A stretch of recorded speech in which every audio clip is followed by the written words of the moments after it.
கதை நல்லவர். விரோதமான கையெழுத்தை குலைத்தார். சத்துரு நமக்கு விரோதமாய் போடுகிற கையெழுத்தை குலைக்கிறவர் நம்முடைய தேவன். ஆமென். அதை மாற்றி அமைக்கிறவர், அதை சீராக்குகிறவர், அதை கர்த்தருடைய திட்டத்தின் பிரகாரம் கொண்டு வந்து நிறுத்துகிறவர் நம்முடைய கர்த்தர். ஆமென். கர்த்தர் நல்லவராகவே இருக்கிறார். எல்லாரும் கொஞ்சம் கண்களை மூடி, ஆண்டவரே எனக்கு கர்த்தர் வைத்திருக்கிற எல்லா நன்மைகளையும் பெற்றுக் கொள்ளும்படியா கர்த்தர் எனக்கு விரோதமாய் ஆண்டவரே சத்துருக்களினால் எழும்பின எல்லா கையெழுத்துகளையும் மாற்றி போடுங்க ஆண்டவரே. நான் வெற்றி சிறந்தவனாய் இருக்க கர்த்தர் எனக்கு உதவி செய்யுங்க ஆண்டவரே. கர்த்தர் எனக்கு நான் வெற்றி சிறந்தவனாய் இருக்க கர்த்தர் எனக்கு உதவி செய்யுங்க என்று கேட்கலாமா? ஆண்டவரே எனக்கு விரோதமாய் எழுதின எல்லா கையெழுத்துகளையும், எனக்கு விரோதமாய் எழுதி கையெழுத்து போட்டு வைத்திருக்கிற எல்லா காரியங்களும் கர்த்தர் என்னுடைய வாழ்க்கையிலிருந்து மாற்றி கொடுங்க. கர்த்தர் என்னுடைய வாழ்க்கையிலிருந்து மாற்றி கொடுங்க ஆண்டவரே. ஹல்லேலூயா.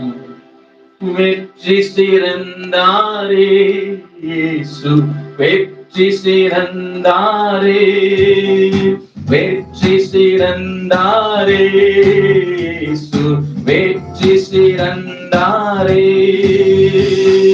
மரணத்தை வென்றாரே, பாதாளத்தை வென்றாரே, மரணத்தை வென்றாரே, பாதாளத்தை வென்றாரே, ரஜாதி ரஜாவாய் என்றென்றும் ஆளுகை செய்கின்றார். வெற்றி சிறந்தாரே இயேசு, வெற்றி சிறந்தாரே, வெற்றி சிறந்தாரே இயேசு, வெற்றி சிறந்தாரே,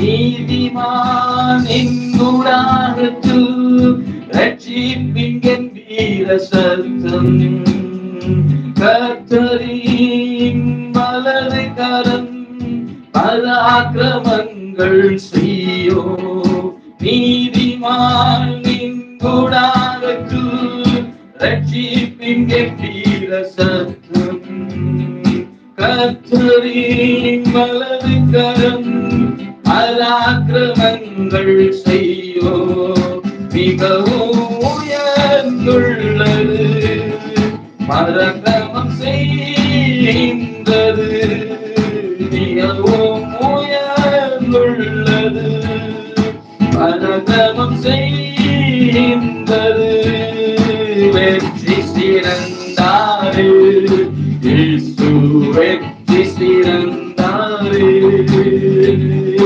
வெற்றி சிறந்தாரே இயேசு, வெற்றி சிறந்தாரே, மரணத்தை வென்றாரே, பாதாளத்தை வென்றாரே, மரணத்தை வென்றாரே, பாதாளத்தை வென்றாரே, வெற்றி சிறந்தாரே இயேசு, வெற்றி சிறந்தாரே, வெற்றி சிறந்தாரே இயேசு, வெற்றி சிறந்தாரே. ஹல்லேலூயா. ஆண்டவரே எங்களுக்காக வெற்றி சிறந்திருக்கிறேன், பாதாளத்தை வென்றிருக்கிறேன், மரணத்தை ஜெயித்திருக்கிறேன். ஆண்டவரே எங்களுக்காய் கர்த்தர் எல்லாவற்றிலும் வெற்றி சிறந்திருக்கிறேன், நாங்களும் வெற்றி சிறக்கும்படியாய் கர்த்தர் எங்கள் பட்சத்தில் இருக்கிறேன் என்கிறதை உணரும்படியாய் கர்த்தர் செய்ய எங்களை ஒப்பு கொடுத்து இந்த நாள் உங்களுடைய சமூகத்திற்கு நேராய் நாங்கள் வந்து நிற்கிறோம், தாழ்த்துகிறோம், வெறுமையாக்குறோம். அடியனை மறைத்து கர்த்தருடைய ஆவியானவர் வெளிப்படுவீராக. நீ பேச நினைக்கிற எல்லா காரியங்களையும் கர்த்தர் வெளிப்படையாய் பகிரங்கமாய் பேசும்படியே ஒப்பு கொடுத்து செபிக்கிறோம். நீர் மாத்திரமே உயர்ந்திருக்கிறாக. மகிமையும் கனமும் எல்லாம் உமக்கு மாத்திரமே வந்தடையட்டும். பெரிய காரியங்களை செய்க. அடியேனையும் உம்முடைய கரங்களில் ஒப்புக் கொடுக்கிறேன். அடியேனோடு பேச வேண்டியவர்களையும் கர்த்தர் பேசுவீராக. இயேசு கிறிஸ்துவின் ஈடிய நாமத்தில் கேட்கிறோம் ஜீவனுள்ள எங்கள் நல்ல பிதாவே. ஆமென், ஆமென். ஹல்லேலூயா. எல்லாரும் சேர்ந்து எடுத்துக்கொள்ளலாம். கொலோசியர் 2ஆம் அதிகாரம் 14வது வசனம். கொலோசியர் 2ஆம் அதிகாரம் 14வது வசனம்.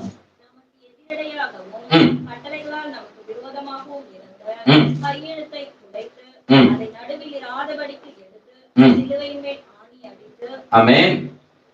கையெழுத்தை குலைத்து, எப்படி இருந்த கையெழுத்தை குலைத்திருக்கிறார் என்று சொன்னால், நமக்கு எதிரடையாகவும் கட்டளைகளால் நமக்கு விரோதமாகவும் இருந்த கையெழுத்தை குலைத்து தேவன் அவைகளை சிலுவையின் மேல் ஆணியடைத்திருக்கிறார். எத்தனை பேர் சொல்ல முடியும், எனக்கு விரோதமா ஒருத்தர் கூட எழும்பவே இல்லை? யாராவது சொல்ல முடியுமா?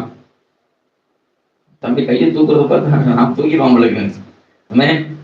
ஏதாவது ஒரு வகையிலே பிசாசானவன் நம்முடைய விசுவாசத்தை தளர விடும்படியாய், தேவனை விட்டு தூரம் செல்லும்படியாய் ஏதாவது ஒரு காரியத்தை செய்து கொண்டேதான் இருப்பான். ஏன் என்று சொன்னால், தேவன் நம்மை பிடித்து வைத்திருக்கிறபடியால், அவருடைய அன்பின் கரங்களினால் நம்மை இழுத்து வைத்திருக்கிறபடியால், பிசாசானவன் ஏதாவது ஒரு கையெழுத்தை நமக்கு விரோதமாக இட நேரிட்டு கொண்டே இருக்கும்.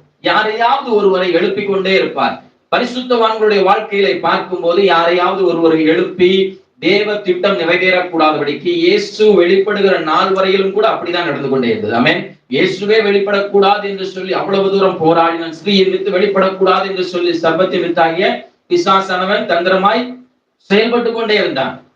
இதுதான் இந்த நாள் வரையிலும் நடந்து கொண்டிருக்கிறது. கிறிஸ்துவுக்குள் இருக்கிற மனுஷனுக்கு பாடுகள் அதிகம். ஆமென். நாம நினைக்கிறோம் கிறிஸ்துவுக்குள்ள வந்துட்டா உடனே பாடுகள் எல்லாம் விலகி ஓடிடுச்சு. ஆமென்.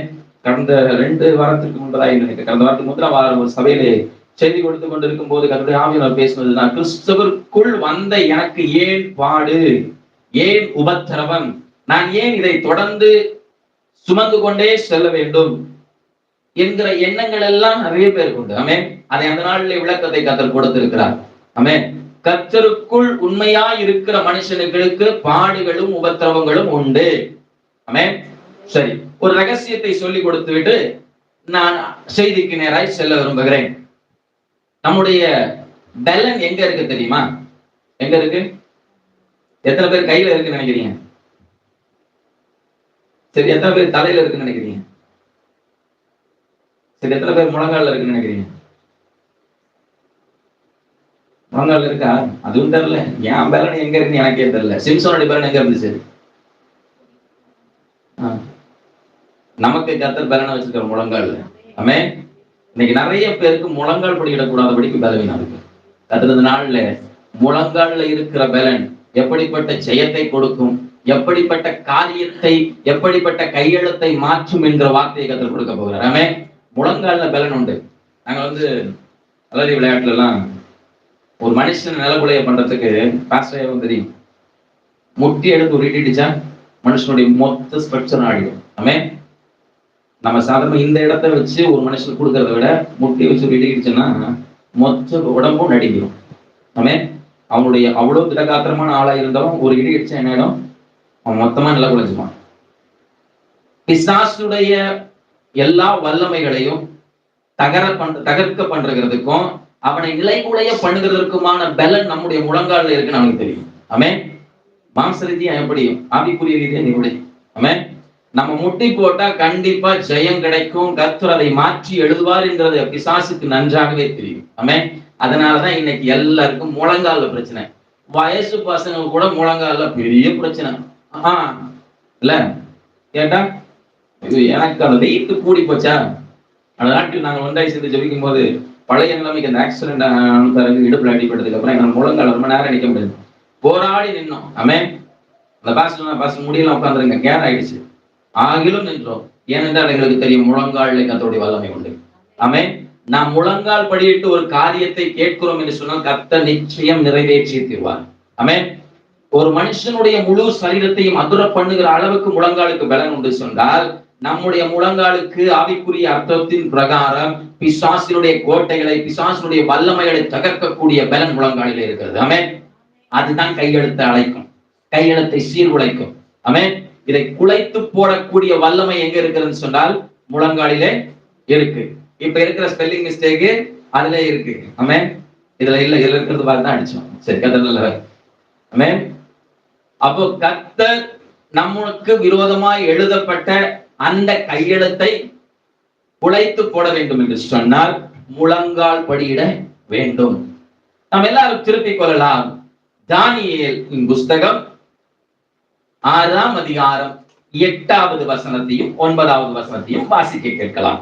ஆதலால் இப்போதும் ராஜாவே, மேதியருக்கும் பெர்சியருக்கும் இருக்கிற மாறாத பிரமாணத்தின்படியே அந்த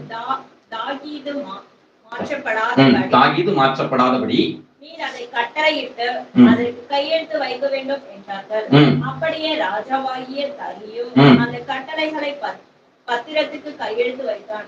ஏன் இந்த இடத்துல அந்த பத்திரத்துல கையெழுத்து வைக்கிறான் என்று சொன்னால், இவனுக்கு கொடுத்த ஆலோசனைகள் அப்படி, ராஜாவுக்கு பின்னிருந்து செயல்பட்ட பிரபுக்களுடைய ஆலோசனை அப்படி, நம்மை வீழ்த்தும்படியாய், நமக்கு தேவன் வைத்திருக்கிற ஆசீர்வாதங்களை பெற்றுக்கொள்ள கூடாதபடிக்கு பிசாசானவன் தந்திரமாய் கையெழுத்திடும்படியாய் போய் யாரையாவது எழுப்ப முயற்சி செய்து கொண்டேதான் இருப்பான். ஆமென்.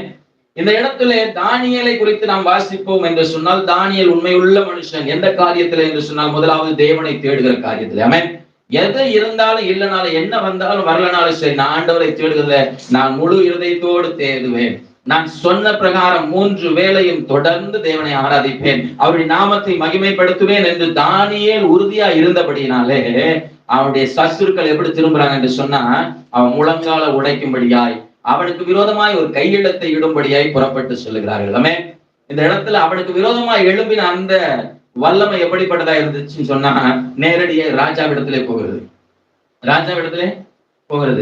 தானியேலுடைய காரியங்களை படித்து பார்ப்போம் என்று சொன்னால், 3 பிரதானமான பிரபுக்களை ஏற்படுத்துகிறார்கள் அந்த தேசம் முழுவதும் விசாரிக்கும்படியாய். என்னோட திருப்பி கொள்ளலாமா?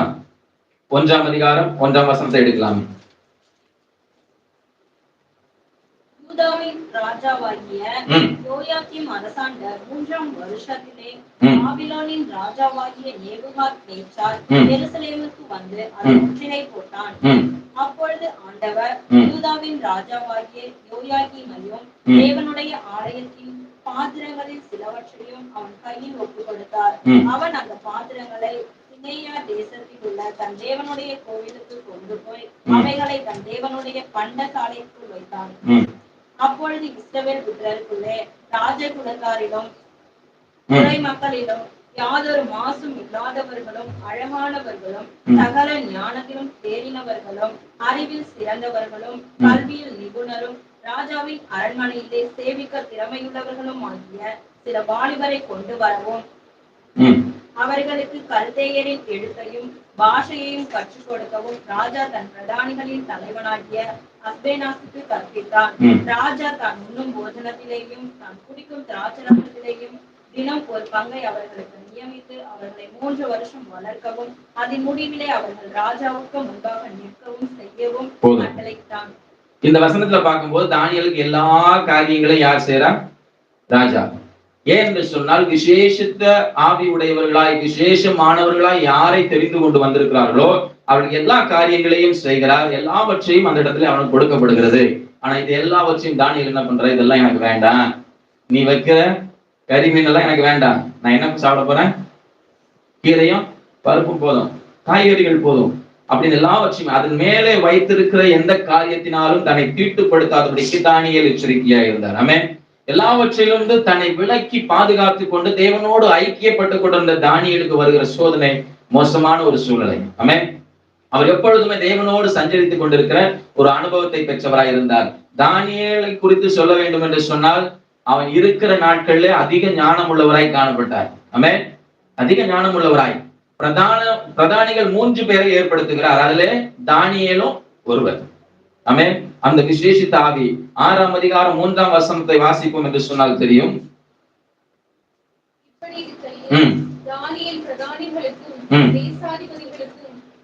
நல்ல கவனிங்க, பிரதானிகளுக்கும் தேசாதிபதிகளுக்கும் மேற்பட்டவனாய் இருந்தான்.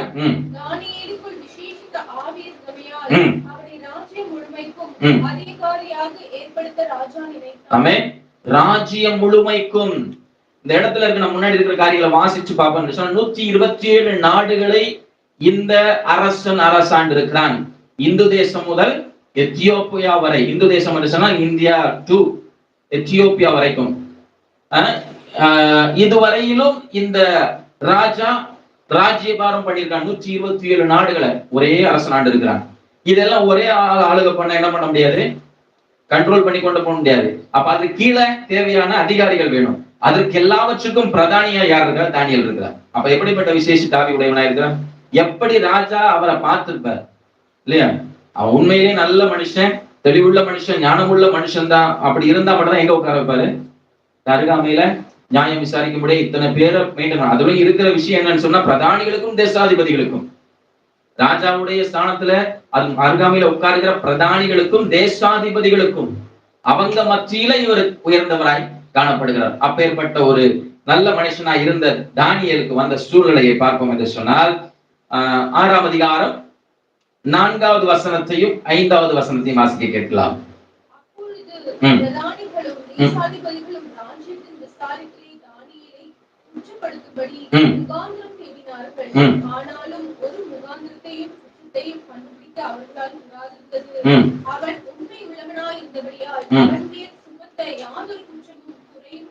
ஆமென்.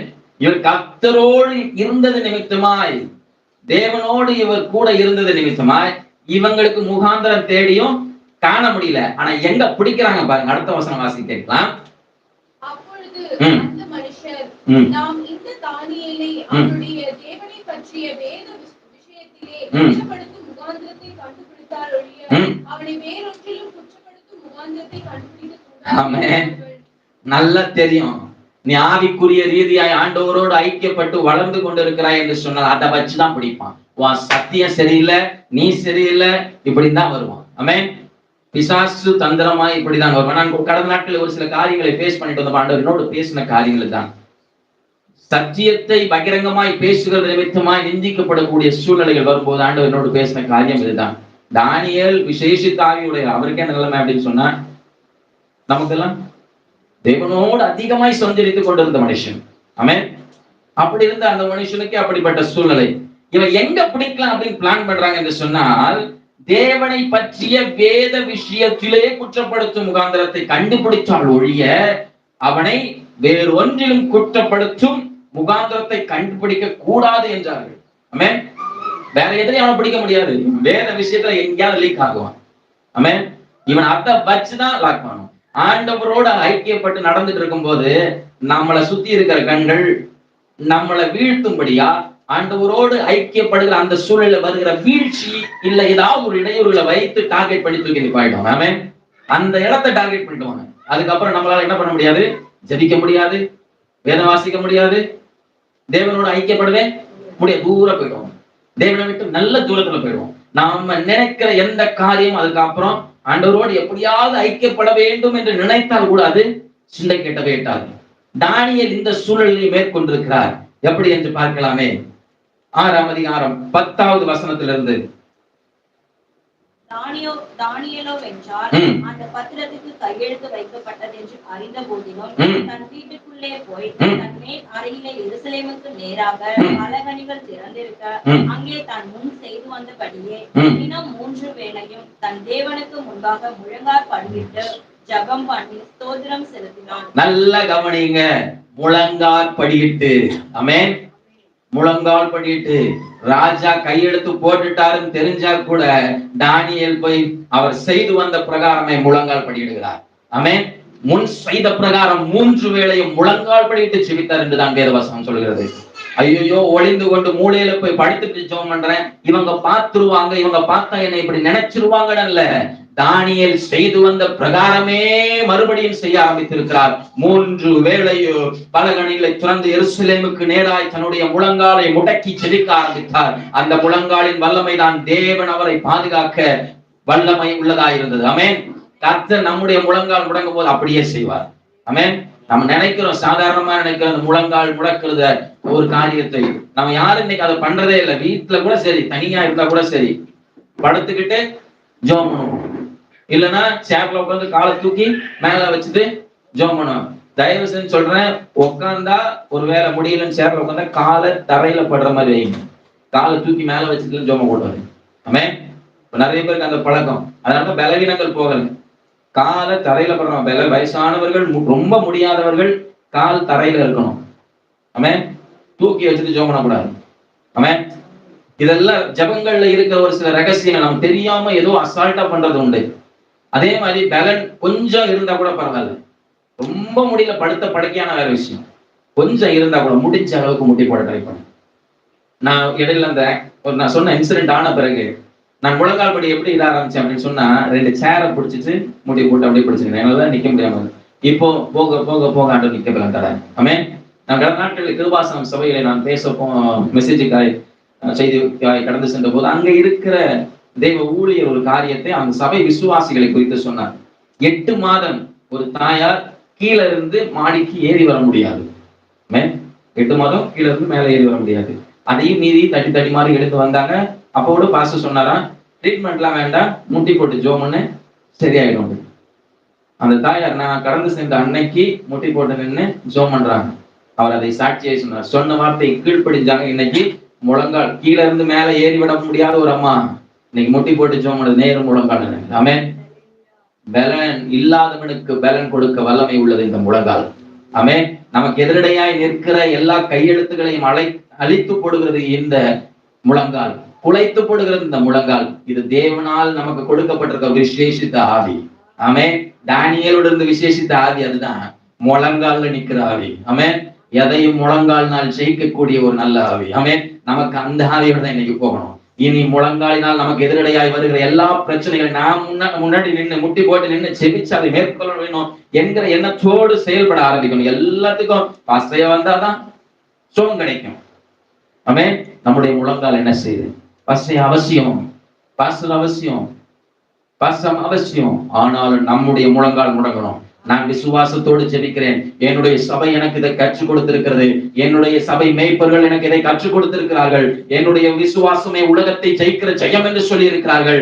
தானியேல் நின்றது போல நான் வெகு நேரம் தேவ சமூகத்திலே காத்திருக்க போகிறேன். எருசலேமுக்கு நேராய் தானியேல் கரங்களை உயர்த்தி விரித்து ஜெபித்தது போல முழங்காலில் நின்று நானும் கரங்களை உயர்த்தி ஜெபிக்க போகிறேன். எனக்கு எதிரடையாக இருக்கிற எல்லா வல்லமைகளையும் நான் மேற்கொள்வேன் என்கிற விசுவாசத்தோடு நாம் ஜெபிப்போம் என்று சொன்னால் ஜெயம் நிச்சயமே. ஆமென். இவர் என்ன வந்தாலும் சரி அவருடைய ஜெபத்தை விடல. ராஜா கையெழுத்து போட்டிருக்கிறார். ராஜா எழுதியிருக்கிற கையெழுத்து உண்டு. இவர் அதுல பிரதானியா இருக்கும் போது இவர் கண்டிப்பா அதை ஃபாலோ பண்ணிதான் ஆகணும். ஜனங்கள்ல யாராவது செய்யாம இருந்தாலே பிரச்சனை.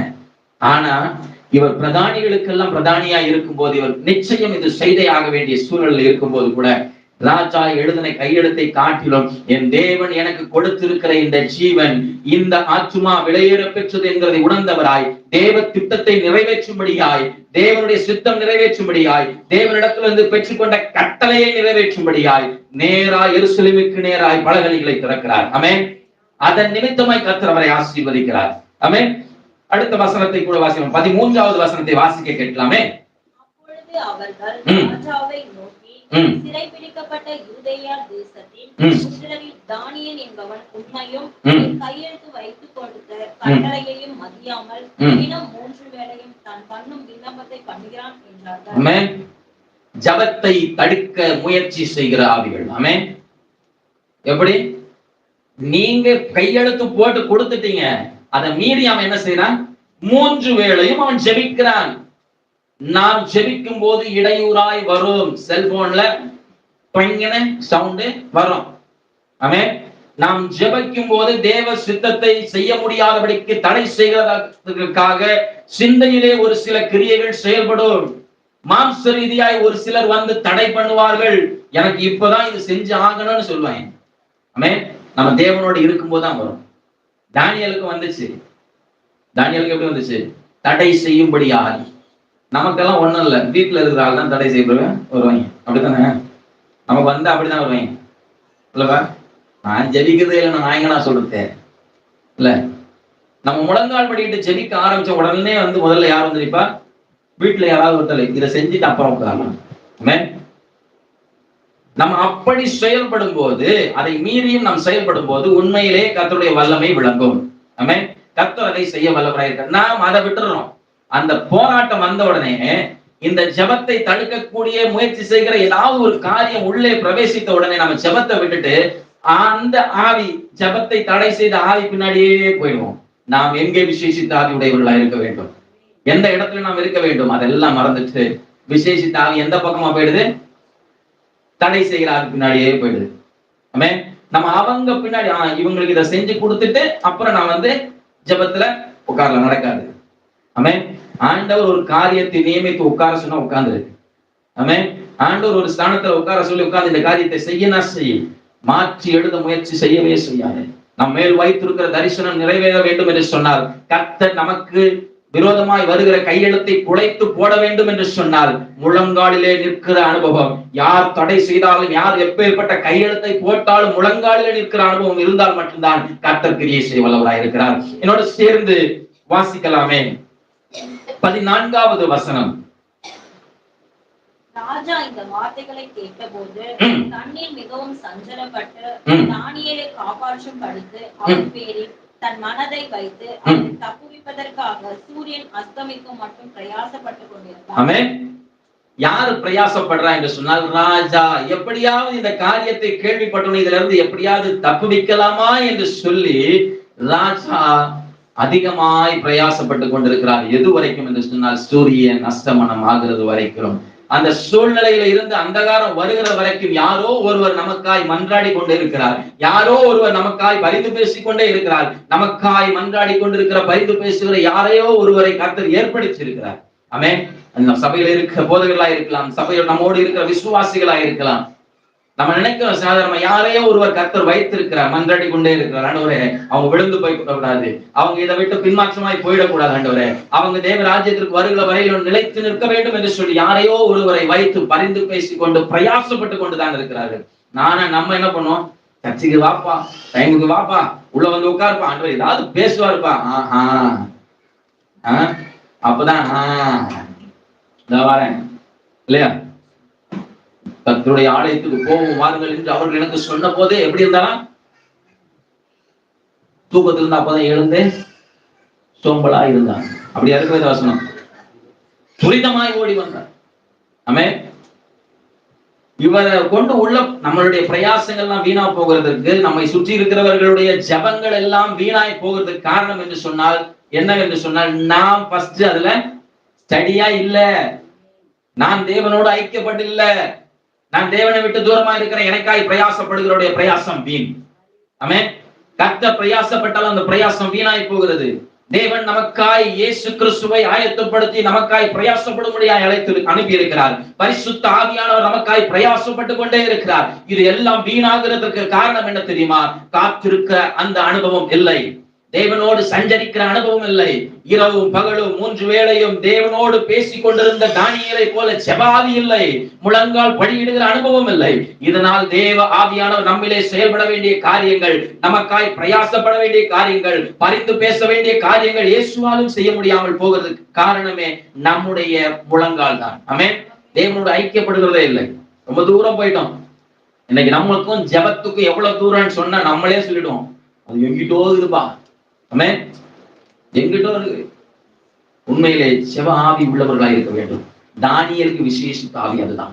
ஆமென். முழங்காலிலே நின்று ஜெயத்தை கண்டு கொள்கிற ஒரு ஆவி. இது என்ன பண்ணிச்சு அடுத்தடுத்து பார்க்குமே. யாரையோ ஒருவரை கர்த்தர் நமக்காய் பிரயாசப்பட வைத்திருக்கிறார்.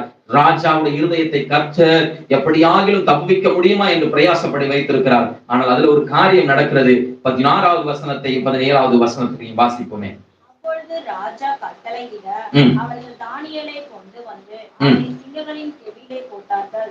ராஜா தானியேலை நோக்கி, இடைவிடாமல் ஆராதிக்கிற உன் தேவன் உன்னை தப்புவிப்பார் என்றான். ஒரு கல் கெபியினுடைய வாசலின் மேல் கொண்டு வந்து வைக்கப்பட்டது. தானியேலை பற்றிய தீர்மானம் மாற்றப்படாதபடிக்கு ராஜா தன் மோதிரத்தினாலும் தன் பிரபுக்களின் மோதிரத்தினாலும் அதுமேல் முத்திரை போட்டான். வேற வழியே இல்லாம ஒரு பட்ட பிரயாசங்கள்லாம் வீணா போய் எல்லாருடைய பிரஷர்னால, ஏன்னா 127 நாடுகள் ஒன்னாய் சேர்ந்து ஆட்சி செய்கிற நாட்கள். ஆமென்.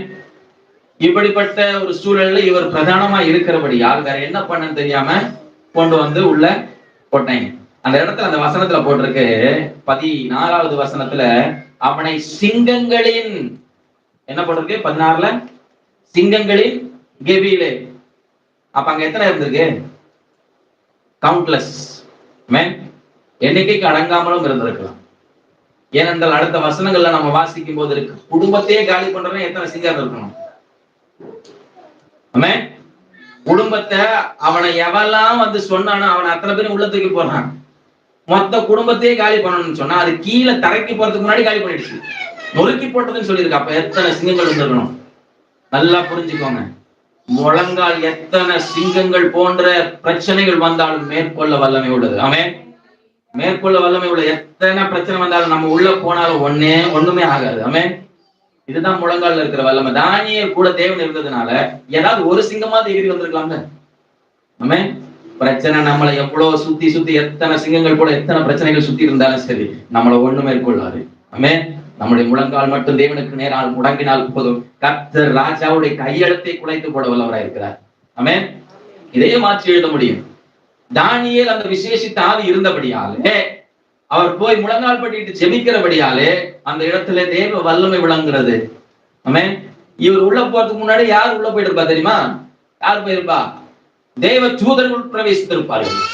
ஏன்னா தெரியும் இந்த இடத்துல இப்படிப்பட்ட காரியம் நடக்க போகிறது. தப்புவிக்க வல்லவராய் இருக்கிறார்.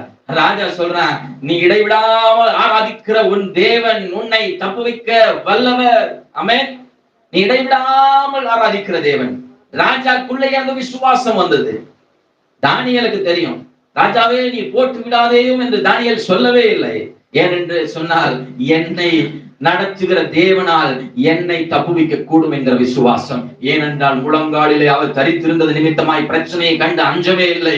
ராஜாவுடைய சத்தத்திற்கும் ராஜாவுடைய கட்டளைக்கும் அப்படியே கீழ்ப்படுகிறார். இது போட்டுனா போடட்டும் பரவாயில்ல, ஆனா ஆண்டுடைய திட்டம் மாறாதபடிக்கு நான் நடப்பேன். ஆமென். எத்தனை பேர் நம்ம அப்படி நடக்கிறோம்? ஏதாவது ஒரு சூழ்நிலை இடையில வந்த உடனே ஆண்டுடைய திட்டத்தை ஓரம் வச்சுட்டு முதல்ல இம்பார்ட்டன் எது கொடுப்போம்? உலக பிரகாரமான காரியத்துக்கு. ஆமென். ஆண்டவர் ஒரு காரியத்தை நியமித்திருப்பார். அதை செய்யாதபடிக்கு தேவனை விட்டு தூரம் போய் வேறொரு காரியத்தை நம்ம செஞ்சுட்டு வந்துட்டா நம்ம சொல்லிடுவோம், ஆண்டவரே இப்போ என்னை காப்பாத்தணும். தானியேல் அப்படி பண்ணல.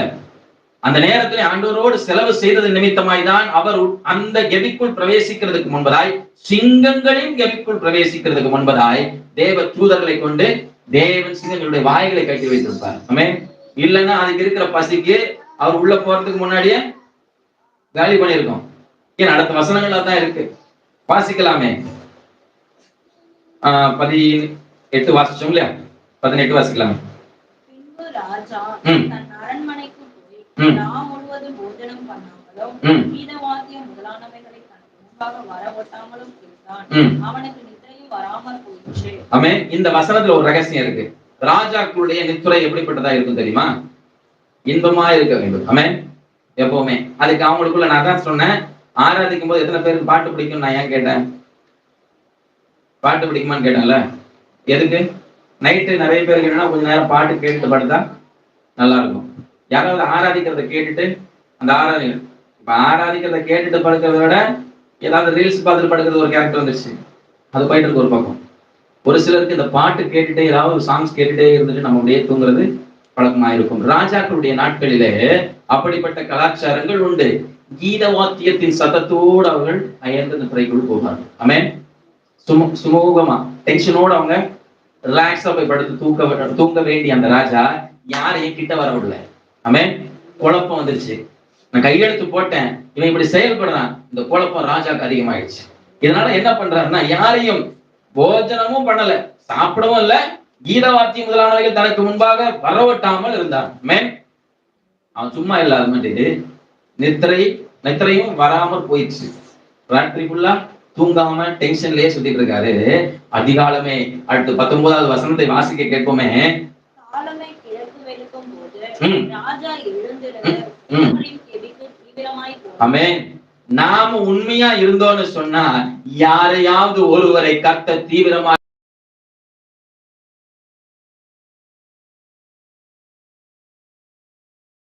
தினந்தோறும்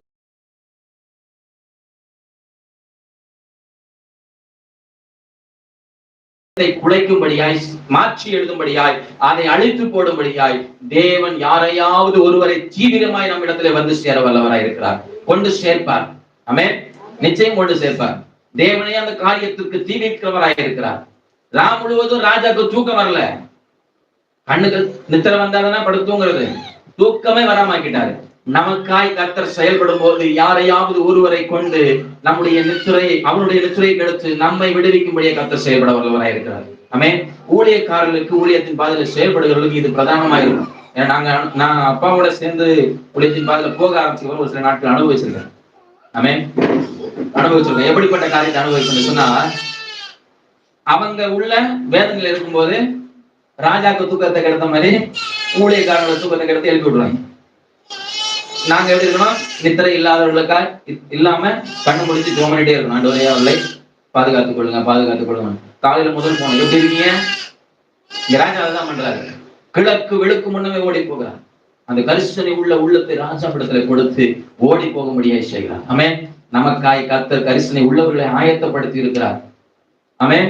நம்முடைய முழங்கால் சரியா இருந்துச்சுன்னு சொன்னா, நம்முடைய முழங்கால் 3 வேளையும் தேவனுடைய சமூகத்திலே முழங்கால் படியிட்டு ஜெபிப்போம் என்று சொன்னால், தேவனோடு ஐக்கியப்படுவோம் என்று சொன்னால், நமக்காய் கர்த்தர் ஒரு மனுஷனை ஆயத்தப்படுத்தி நம்மிடத்தில் அனுப்ப வல்லவராய் இருக்கிறார். தேவனே வெளிப்படுகிற ஒரு அடையாளம், தேவனே நமக்காய் ஜீவிக்கிற ஒரு அடையாளம் தான் இந்த அடையாளம். நாம் தேவனோடு இருந்தோம் என்று சொன்னால், பிரச்சனையின் நடுவிலே கெபிக்குள் செல்லும் போது, சிங்கங்கள் மத்தியிலே அமர்ந்திருக்கும் போது, அதிகாலமே என்னை தேடி இருக்கிறானே, அவன் நித்திரை வராமல் இவ்வளவு தூரம் போராடி இருப்பான் என்று சொல்லி தேவனே நமக்காய் தீவிரித்து வர வல்லவராய் இருக்கிறார். ஆமென். கர்த்தர் அப்படிப்பட்ட வல்லமை உள்ள தேவன். ஆமென். பொறுமையா இருக்கிறவர் அல்ல, நீ விழுந்து கிடக்கிறத பார்க்கிறவர் அல்ல, நீ அழுதுட்டு இருக்கிறத பார்க்கிறது அல்ல.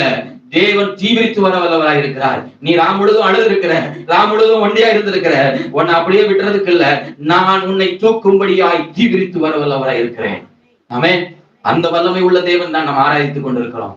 சோர்ந்து போய் படுத்துட்டு ஆண்டவரே என்னால முடியல என்று சொல்லாத. இனி இருக்கிற நாள்ல முழங்கால் படியிட முயற்சி பண்ண. தேவன் வல்லமையான காரியங்கள் நம்முடைய வாழ்க்கையில செய்ய வல்லவராய் இருக்கிறார். ஆமென். அதிகாலமே இழந்து சீவிரித்து சிங்கங்களின் கெபிக்கு சீவரமாய் போனான். ஆமென். அடுத்த வசனத்தை வாசிக்க கேட்கலாம்.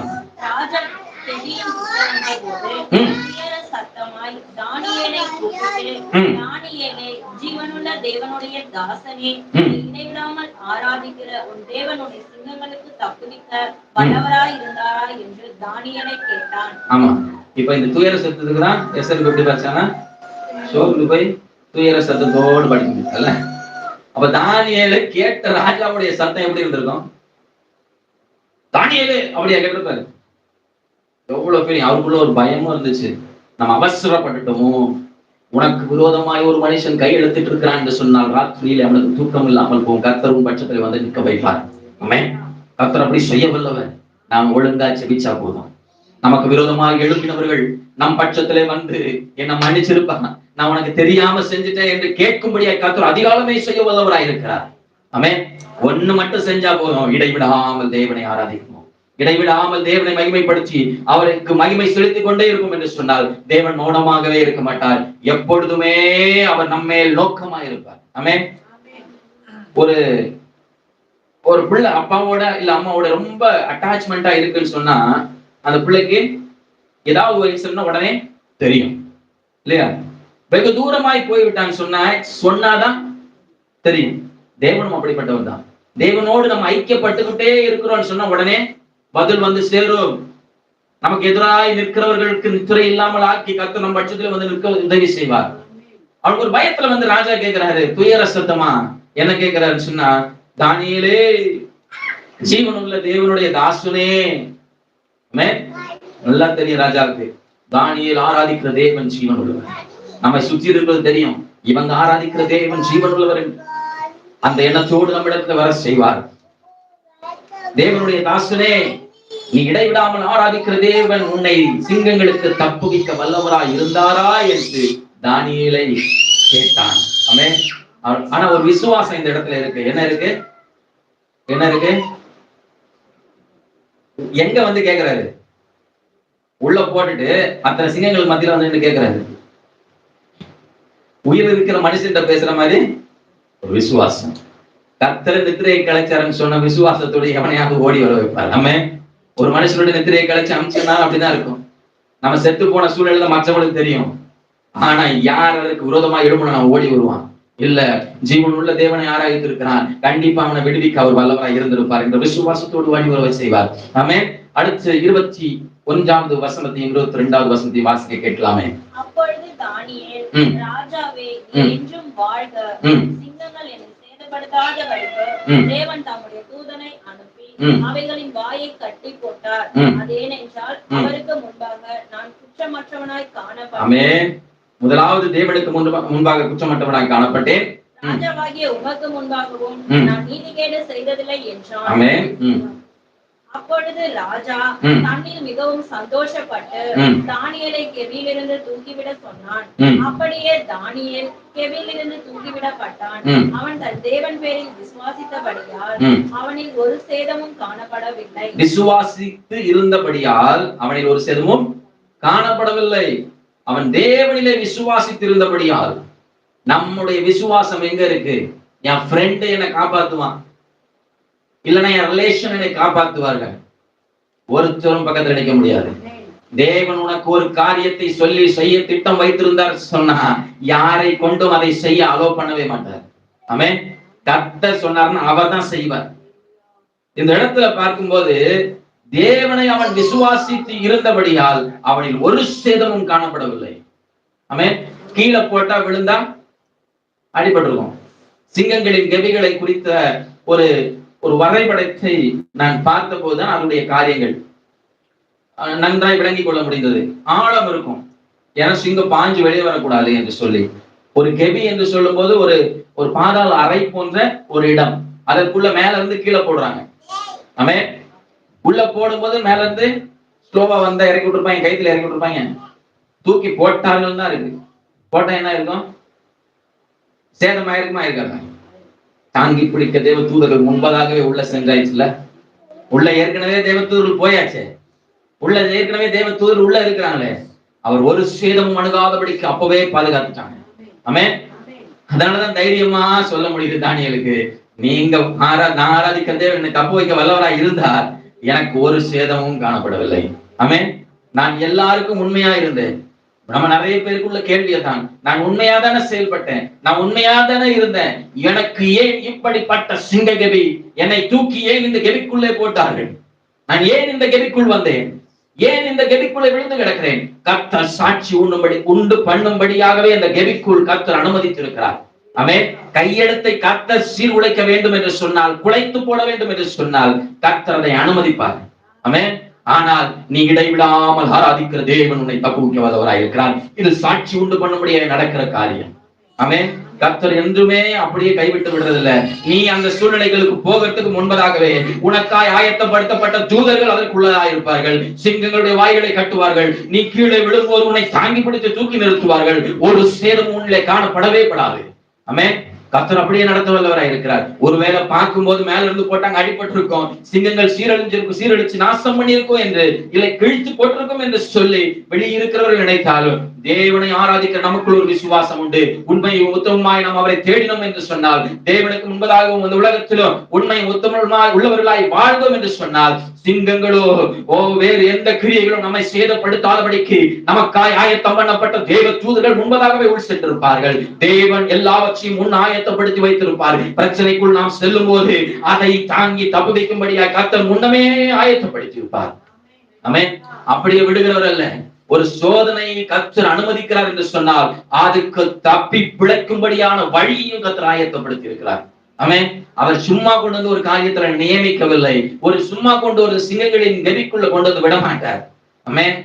அத்தனை ஜனங்கள் 127 நாடுகளுக்கும் மறுபடியும் சர்க்குலர் போனோம்.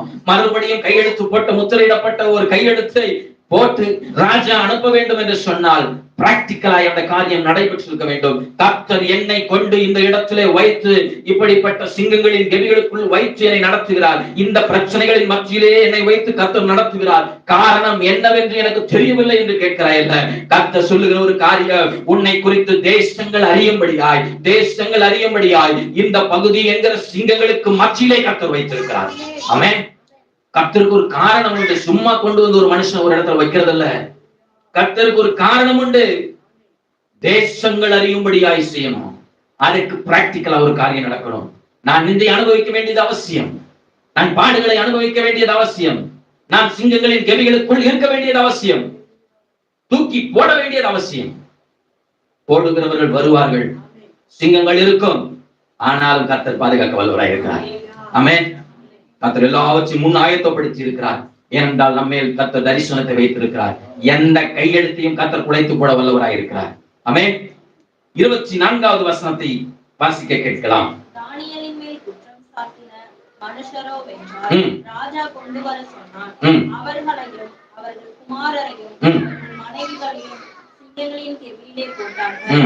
அவர்கள் கெபியின் அடியிலே சேரும் முன்னே சிங்கங்கள் அவர் மேல் பாய்ந்து அவர்கள் எலும்புகளை எல்லாம் நொறுக்கி போட்டது. ஆமென். இந்த இடத்துல நல்லா தெரியுதா? ஒரு குடும்பத்துல அன்னைக்கு இருக்கிற ஆட்களின் பிரகாரம் ஒரு ஆண் ஒரு பெண் இருந்தாங்கன்னா அட்லீஸ்ட் ஒரு 10 பிள்ளைகளாவது உண்டு. ஏவக்கூடிய நாட்கள்ல வாசிப்போம் என்று சொன்னால் 10 குமாரன், 7 குமாரனும் 3 குமாரத்திகளும் உண்டு. 10 பிள்ளைகளாவது அன்னைக்கு உண்டு.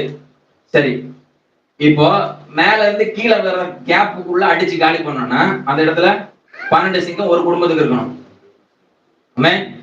சும்மா ஒரு எஸ்டிமேஷன் போட்டு பாருங்க. இப்படி எல்லாம் பைபிள்ல இல்ல. உடனே இவர் இப்படி சொன்னார், இவர் கணக்கு போட்டு எங்க கேட்டு போச்சாரு அப்படின்லாம் யோசிக்காதீங்க. ஒரு எஸ்டிமேஷன் அப்படின்னு சொன்னா 12 சிங்கம் ஒரு குடும்பத்துக்கு இருக்கணும். இதுக்கு இடையில ஒரு 10 குடும்பத்தை போட்டாங்கன்னு சொன்னா 120 சிங்கம் உள்ள இருந்துக்கணும். நம்மள கர்த்தர் ஒரு பாடுகளுக்குள்ள நடத்துறார், சும்மா இல்ல. 120 விதமான சிங்கங்கள் இருக்கிற இடத்துக்கு கர்த்தர் அனுப்புவார். அது எப்ப பட்சித்து போடலாம் ரெடியா இருக்கும். அந்த இடத்தை கர்த்தர் முன்னமே ஆயத்தப்படுத்தின தேவ தூதர்கள் இருப்பார்கள், கட்டி வைத்திருப்பார்கள். நம்மை அவளை சேதப்படுத்தாது. ஆனால் நமக்கு விரோதமா எழுந்த சத்துருவாகிய எல்லா கிரியைகளுடையவர்களையும் கர்த்தர் அந்த கெபிக்குள் தள்ளும் போது அவர்கள் கீழ் செல்லுகிறதற்கு முன்பதாகி நொறுக்க கூட வல்லவராய் இருக்கிறார். அந்த விசுவாசம் இருந்தா போதும். நான் கர்த்தர் மேல் உறுதியாய் கொண்டிருக்கிற நம்பிக்கை நிமித்தமாய் கர்த்தர் எனக்கு இறங்க வல்லவராய் இருக்கிற என்ற விசுவாசம் மட்டும் இருந்தால் போதும், கர்த்தர் செய்ய வல்லவராய் இருக்கிறார். அந்த விசுவாசம், அந்த ஜெபம், தேவனோடு இருக்கிற ஐக்கியம் மட்டும் இருந்தாலே போதும், கர்த்தர் அவைகளை அப்படியே நடப்பிக்க வல்லவராய் இருக்கிறார். என்னோடு சேர்ந்து அடுத்த 25வது வசனத்தை வாசிக்க கேட்கலாம்.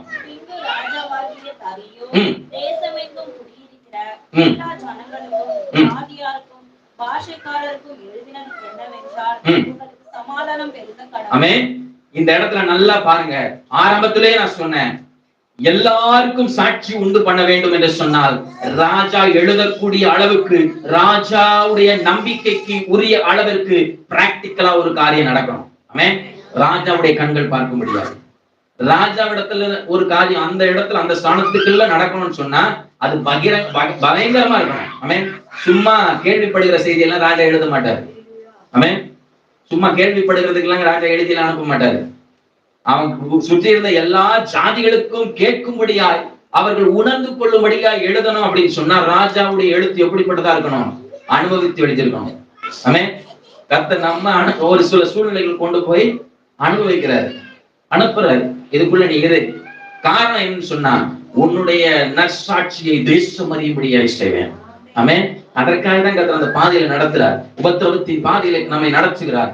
ஏன் சொன்ன உபத்திரவத்தின் குகையில் தான் உன்னை தெரிந்து கொண்டேன் என்று வேதவசனம் சொல்லுகிறது. சும்மா தெரிந்து கொள்கிறவர் இல்லை. கர்த்தர் நம்மை சுத்த பொண்ணாய் நிறுத்தும்படியே கர்த்தர் நம்மை தெரிந்து கொண்டிருக்கிறார். அப்ப இந்த இடத்துல பார்க்கும்போது ராஜா ஒரு சுற்றறிக்கை எழுப்புறாரு. பின்பு ராஜாவாகிய தரியு தேசமெங்கும் குடியிருக்கிற எல்லா ஜாதிகளுக்கும், ஜனங்களுக்கும், ஜாதியாருக்கும், பாஷைக்காரருக்கும், அப்போ ஒரு பாஷை இல்ல, 127 நாடுகள், எத்தனை பாஷைகள் இருந்தது, எத்தனை பாஷைகள் எழுதி இருக்கணும். இதெல்லாம் எழுதினது என்னவென்றால் உங்களுக்கு சமாதானம் பெருக கடவுது. ஏனென்று சொன்னால் கர்த்தர் சமாதானம் கொடுக்க வல்லவர். சமாதானத்தோடு ஒரு மனுஷனை நடத்தி இருக்கிறார், சமாதானத்தோடு அவரை அமரப்படி இருக்கிறார், சந்தோஷத்தோடு அவரை வைத்திருக்கிறார் என்கிறதை சாட்சியாய் ராஜா பார்த்தது நிமித்தமாய் அந்த சமாதானத்தை மற்றவர்களுக்கும் பறைசாற்றுகிறார். கர்த்தர் அப்படி செய்ய வல்லவர். நம்முடைய வாழ்க்கையில் அப்படி செய்வார். கடைசியாய் 2 வசனத்தை வாசித்து கேட்டு முடிக்க போகிறோம். 27, 28. தானியேலை சிங்கங்களின் கைக்கு தப்புவித்த அவரே தப்புவிக்கிறவரும் ரட்சிக்கிறவரும் வானத்திலும் பூமியிலும் அடையாளங்களையும் அற்புதங்களையும் செய்கிறவருமாய் இருக்கிறார் என்று எழுதினான். தரியுவின் ராஜ்யபார காலத்திலும் பெர்சியனாகிய கோரேசுடைய ராஜ்யபார காலத்திலும் தானியேலின் காரியம் ஜெயமாய் இருந்தது. கர்த்தர் நம்முடைய காரியத்தையும் ஜெயமாய் மாற்ற வல்லவராய் இருக்கிறார். கர்த்தர் நம்முடைய காரியத்தை உண்மையிலே ஜெயமாய் மாற்ற வல்லவராய் இருக்கிறார். 2 ஆட்சி காலத்திலே கர்த்தர் தானியேலுடைய காரியங்கள் எல்லாவற்றையும் கர்த்தர் ஜெயமாய் மாற்றி நிறுத்தி இருக்கிறார். நம்முடைய வாழ்க்கையும் கர்த்தர் அப்படியே மாற்ற வல்லவராய் இருக்கிறார். நமக்கு எழுதின எல்லா எழுத்துக்களையும் மாற்றி எழுதும்படியே கர்த்தர் வல்லவராய் இருக்கிறார். இப்பொழுது முதலாவது வாசித்த அந்த வசனத்தை கூட வாசித்து முடிக்க போகிறோம். கொலோசியர் 2ஆம் அதிகாரம் 14வது வசனம். நமக்கு எதிரடையாகவும் ஆமென். கட்டளைகளால் நமக்கு விரோதமாகவும் ஆமென். கையெழுத்தை குலைத்து அதை நடுவில் இராதபடிக்கு எடுத்து ஆமென். மேல் ஆணி அடித்து. நல்லா புரிஞ்சுக்கோங்க. தானியேலுக்கு எதிரடையா இருந்த எல்லா காரியத்தையும் கர்த்தர் குலைத்து போட்டது போல நமக்கு எதிரடையா இருக்கிற எல்லாவற்றையும் கர்த்தர் குலைத்து போட வல்லவராய் இருக்கிறார். எத்தனை பேர் விசுவாசிக்கிறீங்க? விசுவாசிக்கிறது எல்லாம் தேவனை நோக்கி ஸ்தோத்திரம் பண்ணலாமே, எழுந்து நிற்கலாம். அப்படியே ஆண்டவரே, எனக்கு எதிரடையாய் வந்த எல்லா காரியங்களையும் அல்லேலூயா கர்த்தர் மாற்றி போடுவீராக. எனக்கு எதிராய் வந்திருக்கிற எல்லா காரியத்தையும் கர்த்தர் இந்த நாளிலே மாற்றி போடுவீராக என்று கேட்கலாமா? ஆண்டவரே, எனக்கு எதிரடையாய் வந்த எல்லாவற்றையும் கர்த்தர் மாற்றி போடுங்க ஆண்டவரே. அப்பா, எனக்கு எதிரடையாய் ஆண்டவரே கட்டளைகளால் விரோதமாய் எனக்கு வந்த எல்லா கையெழுத்தையும் கர்த்தர் இந்த நாளிலே மாற்றி போடுவீராக. எங்கள் நடுவில இராதபடிக்கு சிலுவையின் மேல் அதை ஆணி அடித்து எங்கள் வாழ்க்கையிலிருந்து மாற்றி போடுவீராக. தானியேலோடு இருந்த அந்த விசேஷித்த ஆவி என்னவென்று தெரியுமா? முழங்கால் படியிடுகிற ஆவி. எந்த சூழ்நிலையை கண்டு அஞ்சாதபடிக்கு முழங்கால் படியிடுகிற ஆவி. எதை கொண்டும் எதை சிந்தித்துக் கொண்டும் தயங்கி நிற்காதபடிக்கு 3 வேளையும் தேவ சமூகத்திற்கு நேராய் போய் முழங்கால் படியிட்ட ஆவி. அந்த ஆவியை பெற்றிருந்த அந்த மனுஷன் விசேஷித்த ஆவி உடையவனாய் இருந்தார். நம்முடைய முழங்கால் முடங்கும் போது நமக்கு எதிராய் பிசாசானவன் யாரை கொண்டு எந்த காரியத்தை எழுதியிருந்தாலும் சரி, கர்த்தர் அவைகளை குலைத்து போட வல்லவராய் இருக்கிறார். அதற்கு முன்பதாகவே கர்த்தர் எல்லாவற்றையும் ஆயத்தப்படுத்த வல்லவராய் இருக்கிறார். கர்த்தர் எல்லாவற்றையும் ஆயத்தப்படுத்த வல்லவராய் இருக்கிறார். ஹல்லேலூயா, ஹல்லேலூயா, ஹல்லேலூயா, ஹல்லேலூயா. உமக்கு நன்றி செலுத்துகிறோம், உமக்கு நன்றி செலுத்துகிறோம். ஹல்லேலூயா, ஹல்லேலூயா. சிங்கக்கேவியில் நான் இருந்தேன், அவர் என்னோட வந்திருந்தார். சுட்டெரிப்பி நக்கியில் நடந்து பனித்துளியாய் என்னை நினைத்தார். சிங்கக்கேவியில் நான் இருந்தேன், அவர் என்னோட வந்திருந்தார். சுட்டெரிப்பி நக்கியில் நடந்து பனித்துளியாய் என்னை நினைத்தார். சிங்கக்கேவியோ சுளை நெருப்போ, அவர் என்னை காத்திடுவார். சிங்கக்கேவியோ சுளை நெருப்போ, அவர் என்னை காத்திடுவார். அவரே என்னை காப்பவர், அவரே என்னை காப்பவர், அவரே என்னை காப்பவர், அவரே என்னை காப்பவர். சிங்கக்கேவியோ சூளை நெருப்போ, அவர் என்னை காத்திடுவார். விசுவாசத்தோடு சிங்கக்கேவியோ சூளை நெருப்போ, அவர் என்னை காத்திடுவார். சிங்கக்கேவியோ சூளை நெருப்போ, என்னை காத்திடுவார். சிங்கக்கேவியோ சூளை நெருப்போ, அவர் என்னை காத்திடுவார். எதிரிகள் என்னை சுற்றி வந்தாலும் முதல் சேனைகள் கொண்டு என்னை காப்பாரே. எதிரிகள் என்னை சுற்றி வந்தாலும் முதல் சேனை கொண்டு காப்பாரே. ஆவியினால் குற்றம் வெல்வேனே, சாத்தானை சமுத்திரம் விழுங்குமே. ஆவியினால் இன்னும் விழுவேனே, சாத்தானை சமுத்திரம் விழுங்குமே. சிங்கக்கேவியோ சுளை நெருப்போ, அவர் என்னை காத்திடுவார். சிங்கக்கேவியோ சுளை நெருப்போ, அவர் என்னை காத்திடுவார். சிங்கக்கேவியோ சுளை நெருப்போ, அவர் என்னை காத்திடுவார். சிங்கக்கேவியோ சூளை நெருப்போ, அவர் என்னை காத்திடுவார். ஹல்லேலூயா, ஹல்லேலூயா, ஹல்லேலூயா. ஆண்டவரே, நம் முழங்காலினால் தாக்கப்படுகிற அனுபவத்துக்குள்ள வரட்டும் ஆண்டவரே. எந்த சூழ்நிலை வந்தாலும், எந்த சிங்கங்களின் கெவிகள் வந்தாலும் சரி, எத்தனை சிங்கங்கள் எனக்கு எதிர்த்து இருந்தாலும் சரி, அன்று எந்த மனுஷன் எனக்கு விரோதமாய் கையெழுத்து போட்டாலும் சரி, கர்த்தர் அவைகளை குலைக்க வல்லவராய் இருக்கிறீர். எனக்கு எதிரடையாய் எழுதின எல்லா கையெழுத்துக்களை கர்த்தர் குலைக்க வல்லவராய் இருக்கிறீர். என்னுடைய தரிசனத்தை, கர்த்தரின் மேல் வைத்த தரிசனத்தை சிங்கங்களின் கெவிக்குள் இருந்து நிறைவேற்ற வல்லவராய் இருக்கிறீர். கர்த்தர் அவைகளை நிறைவேற்ற வல்லவராய் இருக்கிறீர். நான் சிங்கங்களின் கெவிக்குள் வந்ததற்கு காரணம் உண்டு. சிங்கங்களின் கெவிக்குள் இருக்கிறதுக்கு காரணம் உண்டு. அந்த கெவிக்குள் இருக்கும் போது கர்த்தருடைய நாமம் விளங்க என்னை ஒப்புக் கொடுக்கிறேன் என்று சொல்லு. அந்த இடத்துல இருக்கும் போது முழங்கால் படியிடு.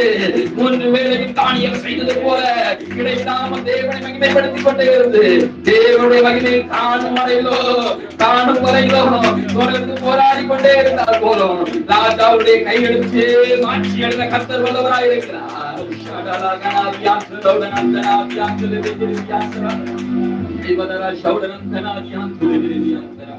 கர்த்தர் நம்மை ஒரு இடத்திலே நியமித்து வந்து வைத்திருக்கிறார் என்று சொன்னால் அந்த இடத்திலே தேவ திட்டம் உண்டு. எதற்காக இந்த இடத்துல இருக்கிறேன், எதற்காக கர்த்தர் வைத்திருக்கிறேன், இந்த சிங்கங்களுக்கு மத்தியிலே இந்த கெதிக்குள் நான் ஏன் இருக்கிறேன் என்று சொல்லுகிறாய். உன்னை குறித்த காரியத்தை நிறைவேற்றும்படி, உன்னை குறித்த தரிசனங்கள் நிறைவேற்றும்படி, உன்னை குறித்த தீர்க்க தரிசனங்கள் நிறைவேறும்படி கர்த்தர் இந்த சிங்கங்களின் கெவிக்குள் உன்னை வைத்திருக்கிறார். ராஜாவுடைய கையெழுத்து வேறு விதமாய் மாறும். சகல ஜனங்களும் அறியும்படியாய் கர்த்தர் செய்ய வல்லவராய் இருக்கிறார். சகல ஜாதிகளும் அறியும்படியாய் செய்ய வல்லவராய் இருக்கிறார். சகல பாஷைக்காரர்களும் அறியும்படியாய் கர்த்தர் செய்ய வல்லவராய் இருக்கிறார். காரணத்தோடு கர்த்தர் அமர வைத்திருக்கிறார். விசுவாசத்தோடு இடைவிடாமல் தானியேலை போல் ஜெபிப்பாய் என்று சொன்னார். கர்த்தர் பட்சத்தில் இருந்து அவர் செய்கிற வல்லமை உள்ள காரியத்தை வருகிற நாட்களில் காண்பாய். ஆண்டவரே, உம்முடைய சமூகத்தில் நேராக இந்த பிள்ளைகளை ஒப்புக் கொடுக்கிறேன். கர்த்தர் அப்படியே நடத்துவீராக. பெரிய காரியங்களை செய்யுங்க, பெரிய காரியங்களை செய்யுங்க.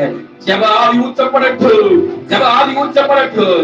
முழங்காலிலே பலன் உண்டாகட்டும். தேவனுடைய வல்லமை காரணம் இயேசு கிறிஸ்துவின் நாமத்தினால் ஒப்புக் கொடுக்கிறோம், காண்கிறோம். இயேசு கிறிஸ்துவின் நாமத்தில் கேட்கிறோம். ஜீவனுள்ள நல்ல பிதாவே. ஆமென்.